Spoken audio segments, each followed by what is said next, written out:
안녕하세요 구독자 여러분, 돈 찍는 TV의 돈 찍는 기계입니다. 오늘은 2020년 10월 22일 장 마감 후 한 오후 10시 정도 됐습니다. 오늘 일이 있어가지고 좀 늦게 좀 방송을 켰습니다. 녹화하고 뭐 이렇게 하면 11시 정도 되겠네요. 오늘 장이 좀 많이 빠졌습니다. 오늘 시황부터 먼저 보도록 하겠습니다. 오늘 시황 보시면 코스피는 마이너스 0.67% 떨어진 2355에 끝났고요. 코스닥은 마이너스 2.16% 빠진 812.70으로 마감했습니다. 원달러 환율은 소폭 그냥 0.09%니까요. 뭐 그냥 크게 빠지진 않았고 오르지도 않았습니다. 그래서 1132원으로 끝났네요. 오늘 코스피나 코스닥 보시면 코스피 같은 경우는 상승 종목수가 300개가 안 되고요. 292개고요. 하락 종목이 무려 3배 이상 많은 1005개. 또 코스피는 상승이 300개, 하락이 543개. 요것만 보더라도 수치도 물론 나타나지만 현재는 코스닥이 굉장히 약하죠. 코스닥이 원래 변동성이 심한 데다가 지금 계속 얘기하지만 이제 너무 지겨워서 얘기하기 싫지만 대주주 사법과세 그게 계속 문제가 되고 있으니까 파는 건 파는 게 문제가 아니고요. 살 사람들이 무서워서 안 사는 데 문제가 있는 겁니다. 한마디로 수급이 꼬이는 거예요. 쉽게 말해서 수급이 꼬여서 그렇고요. 전체적으로 제가 보는 차트 한번 보고 말씀드리겠습니다. 요게 보시면 오늘 시장의 흐름인데요. 빨간색이 코스피, 파란색이 코스닥, 노란색이 선물입니다. 선물은 코스피 200을 기준으로 하기 때문에 또 웩더독이라고 해갖고 이 노란색 선물을 빨간색 코스피가 따라가게끔 돼 있죠. 얘네 둘이는 완전히 커플링으로 움직입니다. 그리고 요 코스닥은 좀 다르게 움직이는데 오늘 장 초반 조금 밀렸다가 다시 이 빨간색이 시가입니다. 시가를 회복했다가 주르르 밀리기 시작했는데 코스닥은 계속 하염없이 계속 밀렸고요. 그래갖고 종가가 저가로 마감했습니다. 별로 안 좋아 보이고요. 그러나 코스피는 그래도 여기서 더블 딥으로 올리고 좀 시가 근처까지는 일단 조금 왔습니다. 그래서 코스피는 그래도 그나마 선방했는데 코스닥은 계속 안 좋은 흐름 보이고 있다. 이렇게 보시면 됩니다. 전체적으로 보시면 외인 파생 한번 볼까요? 외인이 들어오든 안 들어오든을 떠나서 외인이 이 선물 시장을 가지고 조정을 하죠. 우리나라를. 그래서 외인의 선물 시장 그리고 파생 시장은 꼭 잘 살펴봐야 합니다. 현물은 역시나 팔았어요. 코스피는 700억가량 팔았고요. 코스닥도 거의 400억 팔았네요. 선물은 한 190억 정도 들어와서 어제에 이어서 총 누적은 선물은 롱을 확대했습니다. 콜옵션은 어떤가요? 콜옵션은 오늘 좀 매수를 좀 했네요. 그래서 콜옵션은 어제보다 많이 줄였습니다. 숏을 축소했다. 이렇게 보시면 되고요. 풋도 마찬가지네요. 또 외국인들 좀 오히려 지금 오늘 장이 안 좋았는데도 불구하고 외인이 많이 선물과 이 파생 상품에서 숏을 축소하고 롱을 확대했습니다. 그래갖고 저는 시장을 크게 비관적으로 안 보는데 지금 여러 가지 항상 노이즈가 있으니까요. 계속 말씀드린 대로 9월 말부터 말씀드렸습니다. 저 아니라도 다른 데도 다 그렇게 얘기하고 있죠. 10월은 변동성이 제일 큰 장세다. 그러니 빠따 짧게 잡고 조금만 이익 보면 빠지고 좀 떨어지면 또 사고 이런 전략으로 구사하시기 바랍니다. 네, 오늘은 환율에 대해서 오늘 보고서가 나와가지고 한번 재밌는 보고서가 있어서 한번 보도록 하겠습니다. 쭉 내리시면 요 차트를 보여드리려고 하는 건데요. 보시면 우리가 환율이 떨어진다는 건 또 무조건 좋은 것만은 아닙니다. 이 세상은 동전의 양면이죠. 환율이 떨어지는 건 외국인이 순매수가 늘지만 또 수출 기업으로 보자면 이익이 감소하는 거예요. 무슨 얘기냐면 환율이 1150원 할 때 저번 달, 저저번 달에 팔았던 게 이번 달에 환율을 바꾸면 1130원이 되죠. 그러면 그냥 앉아서 20원을 손해보는 거예요. 그쵸? 무슨 말씀인지 아시겠죠? 그래서 요것도 걱정이 돼서 여기다 다 써놔. 여기서 이 퀀트에서 하나금에서 분석을 했는데요. 그래서 10월 원화 강세에 따른 코스피 영업이익이 추정치가 변화가 되느냐 안 되느냐. 되면은 문제가 있죠. 근데 그건 제한적이다 이렇게 쓰여 있습니다. 그래서 2020년 영업이익 추정치와 21년 영업이익 추정치, 22년 영업이익 추정치를 봤을 때 10월 첫째 주가 이 색깔이고요. 10월 둘째 주가 다음 두 번째, 10월 셋째 주가 회색인데 크게 변화가 없죠. 다행히 무슨 말이냐면 환율은 좀 떨어지더라도 더 많이 팔았기 때문에 화랑이라는 소리예요. 그러니까 이것도 환율 떨어지면은 수출업체들은 뭐 안 좋지 않느냐 그런 또 얘기 그런 또 염려하시는 분들이 있으니까 이거 보시면 안 그렇다는 걸 알 수 있죠. 환율이 떨어지면 물론 원화로 받는 거는 조금 줄어들지만 더 많이 팔잖아요. 더 많이 파니까 좋은 겁니다. 환율이 떨어지는 거는 그렇게 보시면 됩니다. 간단하게. 여기서도 극명히 되는데요. 2013년 이후에 환율 구간별 외국인 순매수 대금을 보면요. 요거가 굉장히 재밌습니다. 잘 보셔야 돼요. 1180원에서 1200원 할 때 왕창 팔죠. 왕창 팔고 거기서부터 1120원에서 저 1122원 사이에 또 두 번째로 많이 팔고 1220원에서 1240원 때 왕창 또 이때까지 팔고요. 그러면 보면 외인은 1180원부터 올라가기 시작하면서 팔기 시작합니다. 그래서 마지막에 1260원까지 거의 다 팔아요. 외국인들은. 그럼 여기서부터 다시 올라가는 구간 1180원에서 1080원으로 가는 구간을 보시면 지금이 어느 구간이 1130원이잖아요. 요 구간입니다. 두 번째로 많이 사는 구간, 외국인이 순매수하는 구간.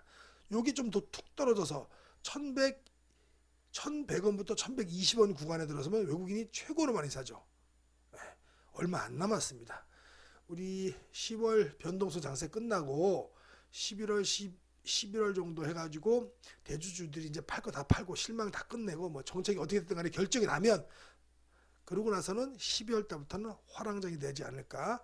12월 달부터 모으면 되지 않을까 그렇게 싶어요. 요거 꼭 요 그래프 중요한 그래프니까요. 꼭 다시 한번 상기하시기 바랍니다. 그 다음에 또 재밌는 통계 자료가 있는데요. 보시면 코스닥이 배당 기준일 배당락 되고 나서 그 다음부터 1개월 동안의 수익률을 보시면 뭐 어마무시합니다. 1개월의 지수 상승률이니까요. 19년도에는 무려 7.3%, 18년도에는 15.4%, 17년은 좀 마이너스 0.4%고요. 16년 4%, 15년 10.5%, 3.7%, 2.4%, 4.5%, 5.0% 이렇게 쭉 올랐죠. 그래서 평균은 5.8%가 올랐습니다. 지수가 한 달 만에. 12월 배당락이 보통 28일, 27일 그러니까요. 거기서부터 1월 달까지 한 달 동안. 무슨 얘기냐면 배당 수익률도 있고 또 그리고 우리가 뭐가 있었죠? 11년부터 대주주 요건이 있어가지고 많이 팔았단 말입니다.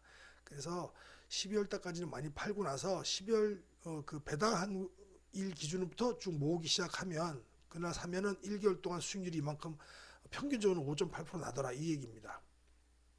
근데 대주주 요건이 좀 강화되고 말할 때는 좀 더 변동성이 크네요.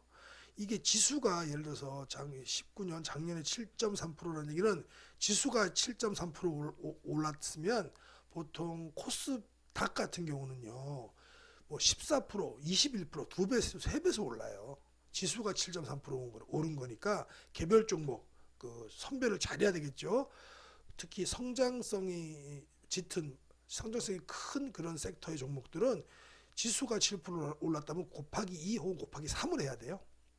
그러니까 우리가 지금 조금 뭐 어렵더라도 견뎌내면 1월 달에 복구됩니다. 그 다음으로 오늘 수급 특징주 한 종목 좀 볼까요? 기간 매수 시계열 상위 1입니다. 분석 기간이 1년이고요. 신라섬유가 들어왔습니다. 신라섬유가 그리고 또 다른 종목도 있지만 또 시가총액 대비해서도 기관들이 이번에 1위로 랭크됐습니다. 1위로. 그래서 우리 신라섬유라는 회사를 한번 살펴보도록 하겠습니다.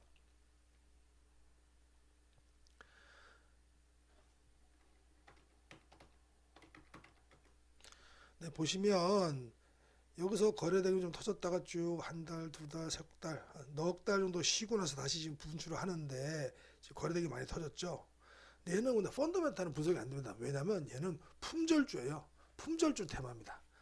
품절주가 뭐냐면 유통량이 아주 적은 종목을 말해요. 그래서 유통량이 없기 때문에 조금만 가지고도 얘를 크게 띄울 수도 있고 크게 또 내리꼰질 수도 있고 그런 종목입니다. 그래서 이런 그 품절주가 뜬다라는 것은 무슨 의미냐면 정상적인 시장 의미가 시장이 아니라는 소리입니다.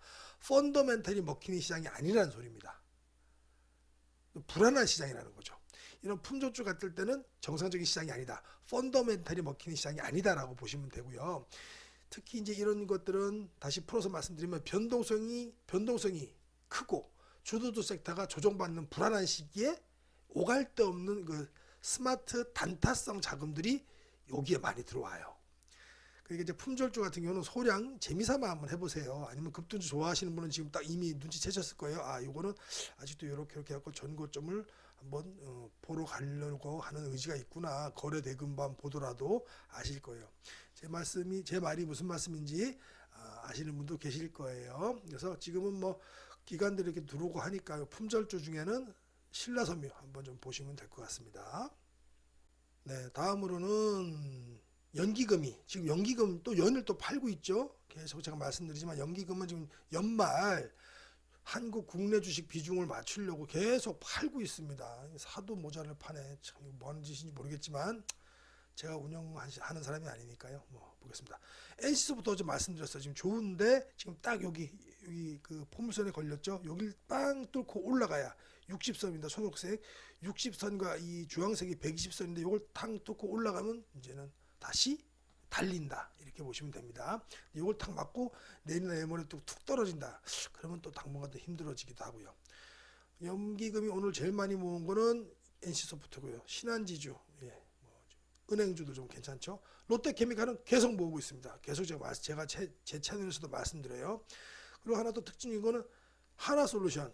오늘 먼저 여러 가지 시끄러운 게 있었음에도 불구하고 요 큰 장대 양봉의 안에서 놀았기 때문에 괜찮고 게다가 또 연기금이 사주고 있기 때문에 하나솔루션은 계속 봐주셔야 됩니다. 오늘 오히려 눌림이라고 저는 보고 있습니다. 간만에 뭐 삼성화재는 제가 이런 종목들은 좀 지나가고요. 금융주 종목들은 빅히트 간만에 볼까요? 예. 상장하고 처음으로 빨간색 양봉을 만들어냈네요. 오늘 뭐 0.56 했으니까 이게 어제자 시총인데 그래도 6조가 넘습니다. 저는 다들 6조가 좀 비싸다고 생각을 합니다. 한 4조대로 내놓으면 그때부터 사볼까 생각 중입니다. 이거 뭐 빅히트 좋아하시는 분한테는 또 괜히 논란의 소지가 있으니까 저는 그렇다는 생각입니다. 금융지주 하나금융지주 들어왔고요. 오늘도 보면 그다음에 SK바이오팜 제가 계속 좋다고 말씀드렸죠. 계속 연기금 수급이 좋습니다. HMM 예, 구 현대상선이죠. 유일하게 지금 살아남았습니다. 괜찮습니다. 요새 물동량이 엄청 많은데 지금 이 선사가 딸린대요. 그 정도로 지금 뭐 오늘도 뉴스 보니까 부산 컨테이너항에 컨테이너가 막 쟁여져 있습니다. 막 고축으로 막 싸져 있어요. 요새 택배도 그렇게 싸져 있다 그러죠. 물류 대란입니다. 물류 대란.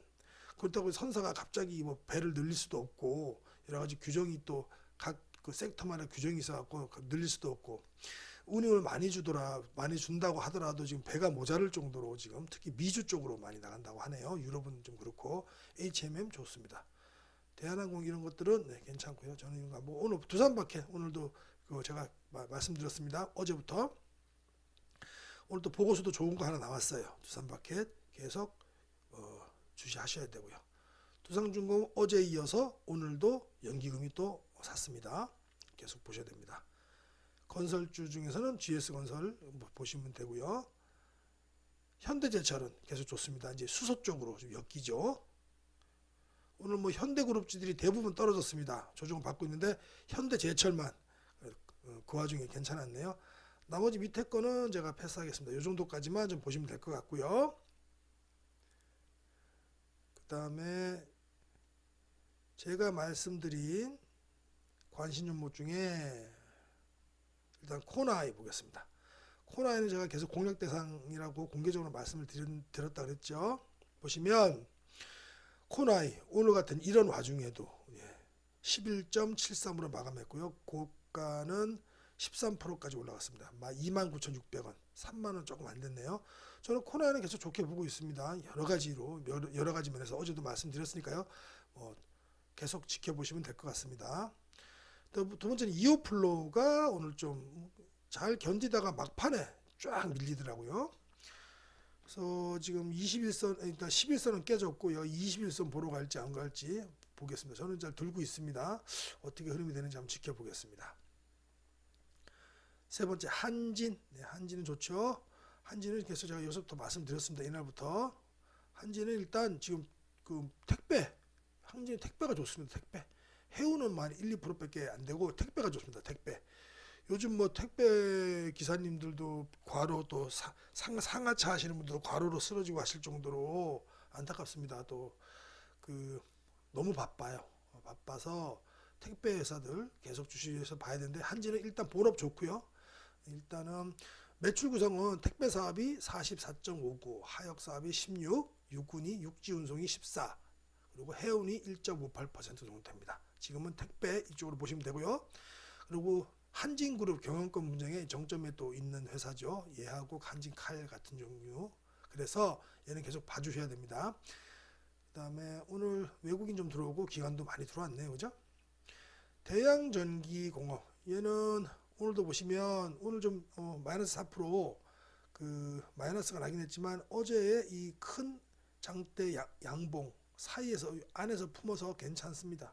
제가 봤을 때는 저도 이거 들고 있습니다. 보시면 어저께 그저께 기간이 왕창 들어왔는데 오늘 조금 팔았습니다. 그죠? 조금 팔았기 때문에 이건 저는 거래 대금입니다. 조금 팔았기 때문에 이게 크게 100만 원 단위니까 1,900만 원어치 팔고 투시는 200만 원어치 팔고 그랬습니다. 그 전에 좀 들어왔죠. 1억 3천, 1억 7천, 4,800, 2억 3천 많이 들어왔습니다. 오늘 하루 조금 시장이 안 좋으니까 빠지는 거라서 거래대금 없는 종목들은 이렇게 좀 시장이 좀 밀릴 때는 또 과도하게 빠지기도 합니다. 저는 괜찮다고 보고 있습니다. 대양전기는 오늘 처음 보실 수도 있으니까 얘가 선박의 방폭등이라는 걸 만드는 회사예요. 방폭등은 폭발을 방지하는 등이다. 왜냐하면 LNG선이나 유조선 같은 경우에 이게 조명등이 터져가지고 스파크가 일어나거나 그러면 큰일 나죠. 불 붙어버리죠. 큰일 납니다. 그래서 그걸 갖다가 이걸 해상 풍력에도 사용을 해요. 그리고 수소 탱크에 압력 센서도 만드는데 이 회사가 일진 복합 소재 공급을 하면 일진 복합 소재가 현기차에 전체 납품하는 회사입니다. 그래서 계속 봐주셔야 됩니다. 이렇게 눌림 주면은 조금씩 사셔도 될 것 같습니다. 저는 지금 오늘도 좀 샀어요. 세아제강도 오늘 딱 어저께 장대 양봉 한 10% 정도 장대 양봉 나왔죠. 그리고 나서 오늘 건강한 조정 2.23%니까 건강한 조정이라고 봅니다. 오늘 이런 걸 눌림이라고 그래요. 장대 양봉 2다. 그 다음에 그거야 3분의 1이나 반 정도 되는 그 되돌림 현상. 눌려준다 그러죠. 얘는 좋습니다. 제가 어제도 말씀드렸지만 미국향 그 강관 관세가 1, 2% 인하되는 게 아닙니다. 여기도 보시다시피 12%, 16%였다가 3%대로 인하가 되는 거고요. 3.96%. 그리고 그거 말고도 송유관 같은 경우도 27%의 관세였다가 올해는 3.4% 정도 관세가 바뀌어요. 관세가 다운되면 관세 다운되는 만큼 이 회사는 또 관세 빼고 가격도 올릴 수 있고 또 사는 입장에서도 그 관세가 떨어지면 좋으니까 매출도 늘어나게끔 되겠죠. 좋습니다. 그 다음에 두산밥켓 오늘 제가 아침에 따끈한 뉴스를 올려드린 종목입니다. 굉장히 좋죠. 두산밥켓은 트럼프가 되면 더 좋겠죠. 트럼프는 전통적인 인프라를 미니까. 근데 트럼프가 아니더라도 바이든이 되더라도 꼭 신재생 에너지도 아니던 상관없이 건설을 해야 될 거 아닙니까? 두산밥켓은 양수겸장으로 다 좋습니다. 인프라 투자가 되면 신인프라가 되든 구인프라가 되든 다 좋습니다. 그래서 두산밥켓 계속 보셔야 됩니다. 특히 기관도 오늘도 많이 들어왔죠. 기관 매수 좀 볼까요? 네, 아주 시뻘겋네요, 그죠? 두산밥켓은 보험, 금융, 금투, 투신, 은행, 연기금, 사모펀드 기타 법인 내외인까지 그냥 시뻘겋습니다. 아주 그냥. 네. 이렇게 수급 좋은 종목은 슬쩍 이렇게 숟가락 얹는 겁니다. 네. 마지막으로 CS윈드 좀 봐줄게요. CS윈드는 오늘 풍력이라든가 아니면 태양광 쪽 이쪽에 좀 시끄러워서 뭐 이슈가 좀 있어가지고 노이즈가 있어서 다들 조정을 좀 받았는데 뉴스가 하나 좋은 뉴스가 하나 나왔어요. 이거 보시면 이렇게 이거 좀 번역을 한번 해볼게요. 한국어로 번역. 여기 이제 저는 이제 크롬을 쓰는데 크롬에서 영어가 나오면 뭐 허공에다 대고 요런 과정을 보여드리려고 일부러 제가 갖고 왔어요. 마우스 오른쪽을 누르면 크롬입니다. 크롬 브라우저에 한해서 이 아이도 될 거예요 아마. 모르겠습니다. 아이는 아주 크롬을 쓰니까 몇 년 전부터. 이 한국어 번역이라고 있죠. 한국어 번역을 딱 누르면 이렇게 한국어 번역이 됩니다. 이렇게. 그러면 볼까요? EU가 유럽연합이 중국산 철강 수입에 대한 반덤핑 조사를 개시했답니다. 이게 무슨 의미냐면 근데 왜 CS윈드하고 뭔 상관이 있니? 라고 하신다면 보세요. 유럽연합이 중국에서 풍력 터빈에 사용되는 철탑 수입에 대한 반덤핑 조사를 시작했다고 합니다. 철탑이죠. 철탑. CS윈드가 풍력 터빈 철탑 만드는 회사거든요. 이래 되면 얘기가 달라지죠. 그리고 이것도 뭐 하루 이틀 된 게 아니고 업계에서는 2년 전부터 요구했던 거래요. 반도민 조사 해야 된다. 그러니까 이제 그린딜 예산 집행으로 내년부터 EU가 풍력 설치를 어마무시하게 합니다. 또 유럽은 또 바람도 잘 불어줘요. 해상에서. 그래서 풍력 설치를 많이 하려고 하는데 중국산 타워의 공급이 차단될 가능성이 높거나 혹은 반덤핑 때문에 우리가 경쟁할 때 중국산이 가격이 올라가겠죠. 그러면 우리나라 CS윈드가 굉장히 유리하겠죠. 특히 CS윈드는 또 베트남에도 공장이 있어가지고 중국 업체들을 대체할 가능성이 높아요. 그리고 동사이고 중국 공장은 또 중남미나 호주, 중국 로컬이 주력 시장이어갖고 EU 관세 영향이 없어요. 이 뭐 CS윈드한테는 아주 그냥 좋은 뉴스라고 볼 수 있습니다. 그래서 오늘 조금 빠지긴 했어요. 물론 뭐 수급도 조금 안 좋습니다만 최근 수급 보시면 많이 올랐기 때문에 기관들을 많이 던지고 있어요. 던지고 있는데 제가 봤을 때는 요 60선을 잘 지키고 다시 반등하는지 봐야 될 것 같고요. 60선이 깨지면 조금 더 내려왔고 요 120선까지 보면 되고요. 또 하나 더 피보나치 되돌림을 한번 보면요. 좀 찍고 이렇게 찍으면 여기 24개월 했으니까 지금 94,580원, 94,600원 선. 딱 뭐 60선하고 비슷하네요. 여기가 지지선이 될 겁니다, 아마. 그러면 제가 여기 선을 한번 그어 놓을게요. 요 정도 선. 94,000 뭐 몇백 원 선, 그죠? 94,600원이라고 제가 적어 놓을게요. 94,600원. 94,600원. 네, 이렇게 94,600원 정도에서 아마 반등이 이루어지지 않을까 싶고, 요걸 툭 깬다면 그 밑에인 79,600원 선까지도 한번 또 보시면 됩니다. 여기서 더블 딥으로 올라갈지 아니면 요걸 툭 깰지 한번 봐야 될 것 같습니다. 네, 최근 장이 매일 조금씩 빠지다 보니까 아마 그 피로감이 쌓이셨을 거예요. 이렇게 하다가 한번 언제 또 한번 툭 빠지면 또 무서운 장이 될 수도 있고, 또 이러다가 또 부지부식간에 또 오를 수도 있습니다. 물론 장은 모르겠지만 10월은 항상 변동성이 큰 장이니까 무조건 짧게 끊고 또 손실도 짧게 빨리 끊고 이익도 짧게 빨리 끊고, 그래서 현금 확보를 좀 많이 하셔라 라고 계속 당부를 드립니다. 그래도 이 와중에 이렇게 제가 좋은 종목들 좀 소개시켜 드리니까요. 그런 종목들도 또 차곡차곡 수익을 조금씩 쌓아 가시면서 10월장 얼마 안 남았습니다. 이제 거래일로는 며칠 안 남았어요. 미국 대선 끝나고 나면, 물론 미국 대선 끝나도 또 트럼프 진영에서 막 크게 트럼프가 지는 경우에 뭐 이기든 지든 상관없이 질 경우에 대선 불복을 선언하면서 또 좀 속된 말로 진상을 필 수가 있기 때문에 그것도 지금 또 시장에서는 좀 두려워하긴 하지만, 어쨌든 간에 11월 3일이면 미국 대선이 끝나니까요. 거기까지 거래 얼마 안 남았습니다. 이제 다 왔으니까 힘내시기 바랍니다. 네, 오늘도 이상 방송 마치고요. 내일은 조금 더 또 발전된 모습으로 찾아뵙도록 하겠습니다. 이상 돈 찍는 TV의 돈 찍는 기계였습니다. 행복한 저녁 시간 되십시오.